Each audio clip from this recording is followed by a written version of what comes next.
Hello, and welcome back to the Be a Better You podcast. I am your host and subconscious reprogramming expert, Allison K. Dagny. Today, I'm going to be sharing something a little bit different. I want to pull back the curtain and show you what I actually do every day to be who I am now. Because the truth is, I didn't get here on accident. I didn't get here by chance. I didn't get here by doing what everybody else told me that I should do. I used to be stuck in this cycle thinking that therapy would fix me, thinking that other people outside of me had the power to change how I was feeling. It didn't work. Well, at least not for me. And maybe it hasn't worked for you either. So today is going to be about me sharing how I took matters into my own hands, how I rewired myself from the inside out through subconscious healing, through daily rituals, through really deep honesty with myself.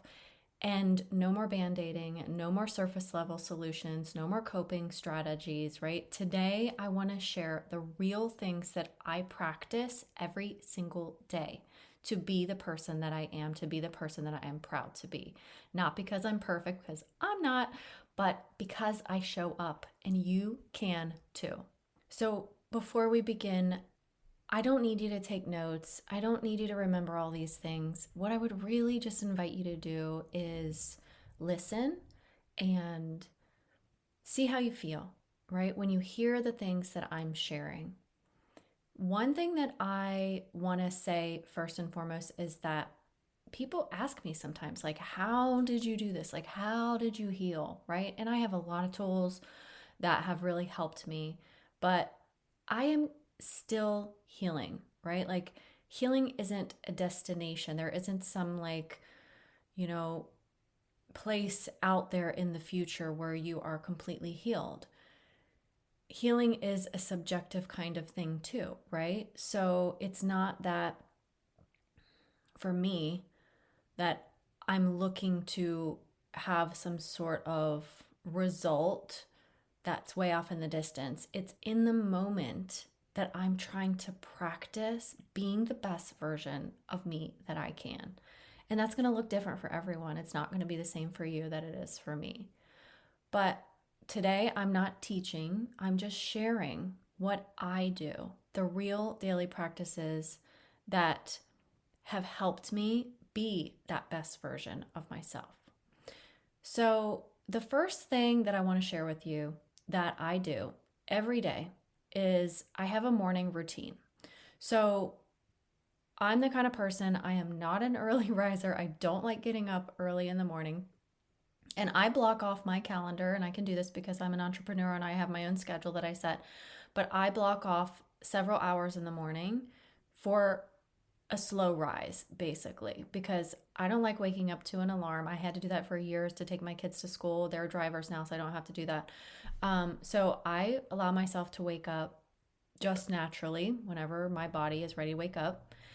And then I take those first couple of hours to myself. So I go down to my office and I sit on the floor with a pen and my notepad. I have some Oracle decks. I have reminders posted in front of me on the wall. I have some books that I like to reference. And then I just really check in with myself and say, like, what do I want to do today? What do I want to focus on? How am I feeling right now? And I really just check in with myself. And I take that time in the morning to really ask myself questions, to get open, to get clear. I may journal the answers without forcing anything. Sometimes I put my AirPods in. I may do some meditation. I do mirror work where I anchor into my truth. I look at myself in the face and I say, like, what did you do good yesterday? What did you do not so good yesterday? How can you be better? Right? So, honesty with yourself, like true reflection, sitting with your discomfort is a foundation of growth.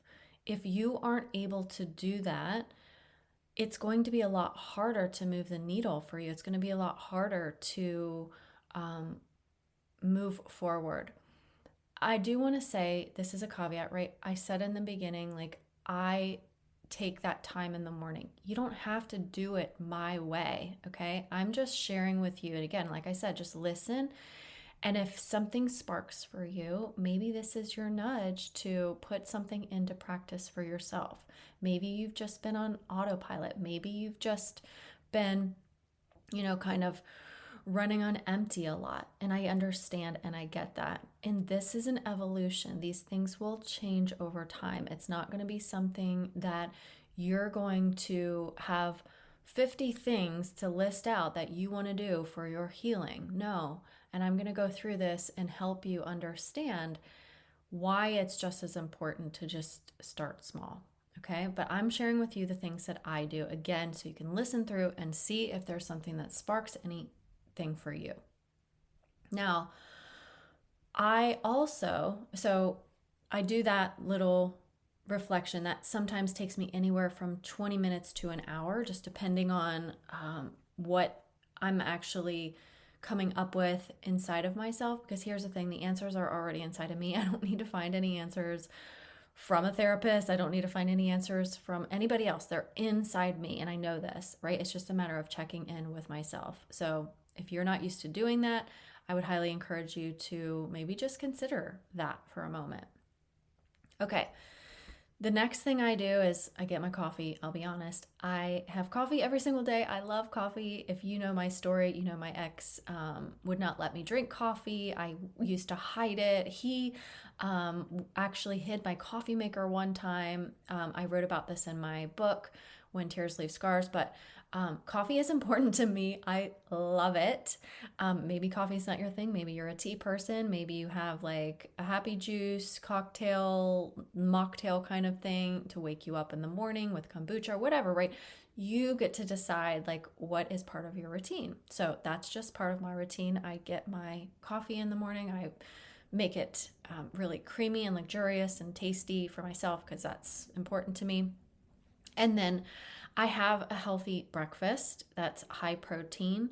And after that, I go do some sort of workout, whether it is a walk outside, whether it is a yoga stretch that's only 10 minutes, whether it is an actual like high lifting weight workout that I'm going to do. Like I choose something that feels right for me in that moment.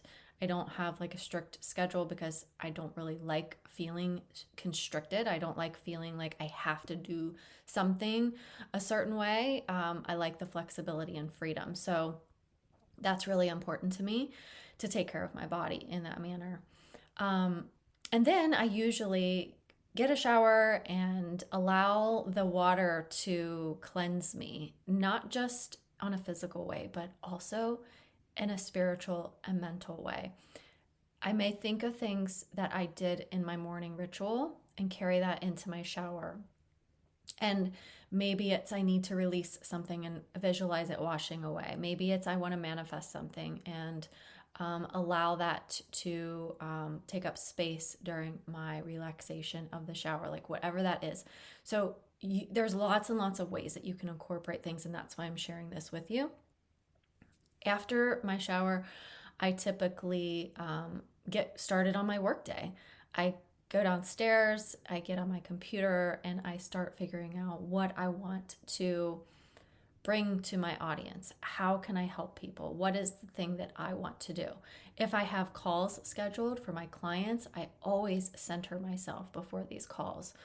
And the purpose for this is because I really want to show up as whole and full without the distractions of whatever may have come up in my day that time, or I don't want to feel like disconnected or frazzled in any way. So I do a quiet check-in for a few minutes before my calls with my clients, because holding my own energy is one of the biggest gifts that I can give to my clients, so that my mind is clear and that I'm not coming in with any sort of like mental distractions or any sort of things that may have been going on in my day to my clients, right? I want them to get the full version of me without any of those distractions. And part of this is because I truly believe that you can't pour from a full cup if you're leaking energy, right? So if I have this leaky energy and I'm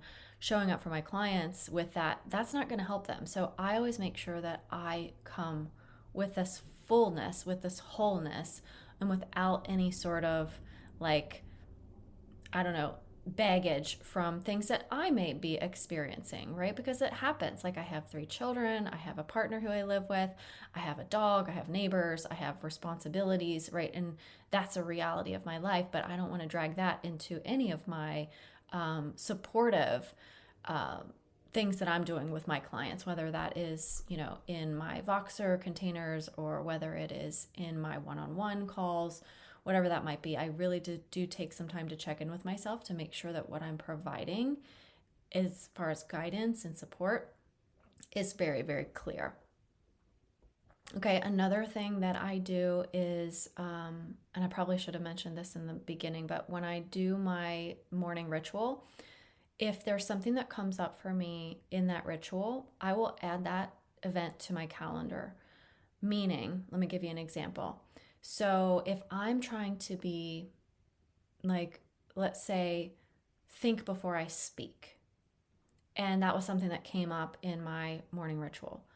After my morning ritual, I will pull out my phone into my calendar and I will add some reminders that pop up on my calendar that say, slow down, think before you speak, be mindful of what you say, or whatever, right? Just like maybe 2 or 3 throughout the day. And I just pick random times and then those pop up for me. And they really come in like in the most perfect time. And like sometimes I'll be just like whizzing across the house and my reminder pops up and it shows up on my Apple Watch. And then I'm like, oh, okay, yeah, I need to slow down.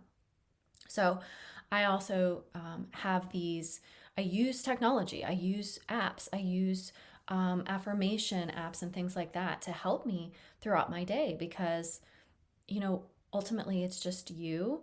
And sometimes the reality is it's hard to keep these things in mind. Even in a morning ritual that I do, I have to keep reminding myself throughout the day to do these things. It can't just be like, set it and forget it, like, oh, I did my morning ritual and then I'm done. No, like this carries with you. Like it carries with me throughout my day. And that's really important to me because I don't want to just like close the book on it and then like to me, that's a waste of time, right? Like, oh, if I just do my little morning ritual and then I don't have any carryover throughout the rest of the day, am I really pulling out what I did in that morning ritual throughout my day? And that's important to me. So that's something that happens, just continually through the day. When it's time for me to go to bed, I do a routine where I'm feeding my mind with beliefs, subconscious beliefs to who I am. And so I'm starting out in a conscious state, but I'm getting into a subconscious state as I'm falling asleep, right? So it's really, really important to me to make sure my mind is going there. So if you're a person who prays and you pray before you go to sleep and you do like gratitude, like, thank you for this, thank you for that, right? This is similar to how I'm doing this, except for what I'm doing. I sometimes do gratitude like that, but I tend to do gratitude really just throughout the day, like all day long. I'm just, anytime that something is presented to me, like my meals or, spending time with my children or, being able to see clearly with the new glasses that I got, whatever, like I just am really focused on the gratitude throughout the day. So at nighttime before I go to bed and I lay there on my side, I really try to bring in all that I already have, right? And then I say what I am. So I am joy. And I think about the joy that I am and the time throughout the day that happened, that I was joyful. I say I am adventure, right? Because I do things that are adventurous. I say I am love because of the things that I do that are loving. I am peace because of the times that I've brought peace to myself throughout the day. So, and these words are going to change for me every night. I mean, they're not going to always be different. Sometimes they're just going to be reinforcements of the other days, but I try to be creative about the things that I am. I am smart. and I show my mind the things that I've done that were smart that day. I am, beautiful. I am helpful, right? I am kind, and I have kindness. I have beauty. And I am. This is something that I do. You can do this in your own version, however you want, whatever is important to you.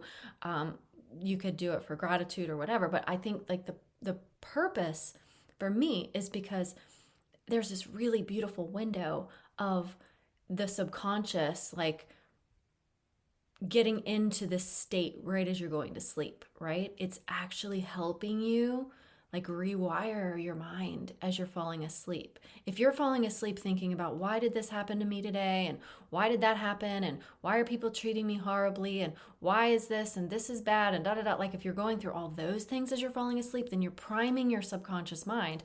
Chances are you're probably going to have nightmares, not a good sleep, right? So I want to have, I need like 9 hours, ladies. Like I need 9 hours of sleep. And this is important to me. And I don't know if you get that kind of good sleep, but this can help you get good sleep. If you let yourself drift off, like I call these like my like lullabies that I sing to myself before I go to sleep. But the reason why is because the most powerful stories that you ever hear are the ones that you tell yourself. So if you're drifting off to sleep, thinking about all these bad things and all the things you got to do tomorrow and all the stress of your life, right? Like it's gonna, one, it's probably gonna be harder to fall asleep, but two, once you do fall asleep, you might be having difficulty, you might be having bad dreams, right? So this practice really helps me go into like this wonderful sleep state, and it helps prime my subconscious in a really positive way. Okay, so that's like how my day from beginning to end typically looks like. But there are other things that I incorporate through the day depending on what's coming up for me. For instance, I may pull an oracle card or a tarot card, not to predict the future or anything, but this helps me reflect on things. It helps me reconnect to my intuition. There are some really amazing, beautiful tarot decks and oracle decks that you can get anywhere. Amazon has a ton of them, and they are just such beautiful like things to help you reflect on, to journal about, to really sit with, right? So sometimes we may just need that nudge to help us, like instead of like, okay, if today is a really great day, I'm having a great day, like what do I need to look at? What do I need to focus on? And I use it for that sometimes. I use EFT tapping. I have this inside my Radiate and Rise community. I have a whole entire library of tapping videos that people can get into. So I use this for myself too. I use it to clear my energy, to shift my nervous system out of a heightened state to a less heightened state. And these kinds of things, like I said, may be used not necessarily every day or as consistently, but I get to use these tools because they help me be a better version of me. And this is also a way to bring the power back to myself and not giving that power away to anything else. So for me, healing is about reconnecting to the wisdom that's already inside of yourself and inside of myself. That is really important. I often set intentions for the day instead of like trying to create an outcome for myself. I just like will say, you know what, today I'm going to focus on this. Like this is the thing I really want to focus on. I challenge my ego. If I'm in a conversation with somebody and I start feeling defensive, right? I practice this. I practice a pause. Like there's so many things that I do that, well, one, I share these kinds of things with my clients as well, and to kind of help them if they want to utilize these things. But, ultimately, it has to look different for everyone, because what works for me may not always work for you. What feels aligned for me may not feel aligned for you. So if I'm feeling defensive or I'm getting triggered, right, I do my subconscious reprogramming work. I will put things on paper and I rewire my brain. And these are things that you would learn in my one-on-one emotional healing mastery program. That was a game changer for me. That was life changing, life altering in such a positive way.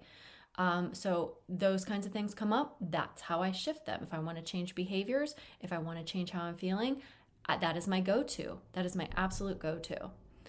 The truth about all of this is, right, because I've overcome a lot, 20 years of emotional abuse, 4 years of therapy, beyond that, doing all of this healing work. I'm not perfect, right? But here's what I am committed to rising above the trauma. I am committed and devoted to loving myself, right? That is what I am. I'm not perfect. I mess up. And that's part of my morning routine. Like I reflect back on like, where did I mess up? What did I do wrong? Not beating myself up, not trying to judge myself, but like evaluate. Like how can you get better if you don't look at your flaws? How can you move forward if you aren't looking to say, where did I fall and how can I get back up next time? Right? Or how can I not fall? Or how can I not trip? Right? That's important. If we're not looking at the ways that we've made mistakes or errors, how are we going to improve? It's not about not failing. It's not about not falling. It's about how you get back up. It's about what you do the next time. That's the most important part. Okay? So I would love to invite you to think about this question. What is one small thing that you could start practicing today to embody more of who you want to be? You just heard a slew of things that I do, and there's probably a billion other things that other people do, right? Maybe things that you know of your friends do or other coaches or healers, things like that, right? You could be somebody who, I don't know, goes to Reiki treatments. You could be part of communities that do healing exercise, whatever it is, right? What's one small thing that you could start practicing to embody who you want to be, right? Because if you feel stuck or you feel stagnant, then you're not being who you really want to be. So look at, 6 months down the road. Like, what does that version of you look like? Who do you want to be? How do you want to show up? How do you want to feel? So you have to start embodying that now, right? You can't wait to feel differently before you start doing. You have to do now so that you can start feeling that way, okay? And I just want to remind you, like, you don't have to do all the things. You don't have to do all the things that I said. I hope you didn't bring a pen and paper and start writing all the things down that I do, right? Because that was not the intention of this episode. It's one thing, baby steps, one small practice, repeated with love over time, right? That can change your whole life. It's these little tiny shifts that we make is all, because I'll tell you what, all the things that I've told you, I didn't start out doing all at once. That's too overwhelming. You have to start with little things and then you incorporate more and you're like, oh, okay. And then it just becomes a habit and it feels just part of who you are.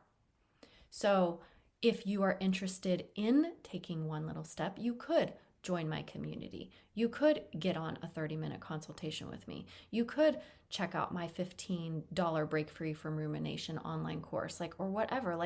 You could do something totally opposite of that. You could do, sign up for a weekly yoga class in your community, right?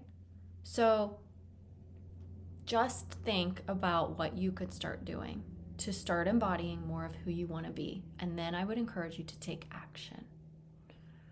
All right, now the last thing that I want to share with you is I know how easy it is to believe that healing happens outside of you, or that you're going to get healing from a therapist, or you're going to get healing from a coach, or from this tool or that tool or whatever, right? That you need somebody else to tell you who you are or how to fix yourself.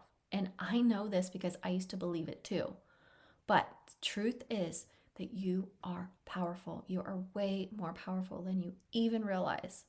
And you don't have to heal the way that the world tells you to. You don't have to do it the quote unquote normal way, right? Like I jumped into therapy as soon as like literally the day after I got out of my relationship and divorced my ex. Like I literally jumped into therapy the next day. I didn't know any better. That's just what everybody tells you should do, right? But you get to carve your own path, just like I did. You don't have to do it all at once. You can start small. Get the low hanging fruit. Start with that. Start with the one thing that you know deep down that you want to change, that you're ready to change, and start there. Start with courage, not pressure, because it's scary to do these things, but you're going to have to dig deep and you're going to have to, you know, have some courage to face these things. Start with being compassionate to yourself instead of criticizing yourself. That's going to be part of your self-talk, to really think, oh my gosh, what do I keep saying to myself all the time? Ugh, I need to start being nicer to myself. Real healing is not about becoming someone new, right? It's about committing to show up for yourself over and over again, like no one else has ever shown up for you, until you remember who you've been all along. You are a human being. You're not becoming somebody else. You are already who you are. We just need to get the stuff out of the way that keeps you from seeing it and recognizing it, that beauty and that power of who you really are. That's self-love. That is empowerment. And that's the real work. Now, get to it. This is your nudge. Thanks for being here. I really appreciate you listening, and you know how to find me if you need anything. Again, I have lots and lots of resources. You can check them out on my website if anything you feel called to do. Talk to you next week.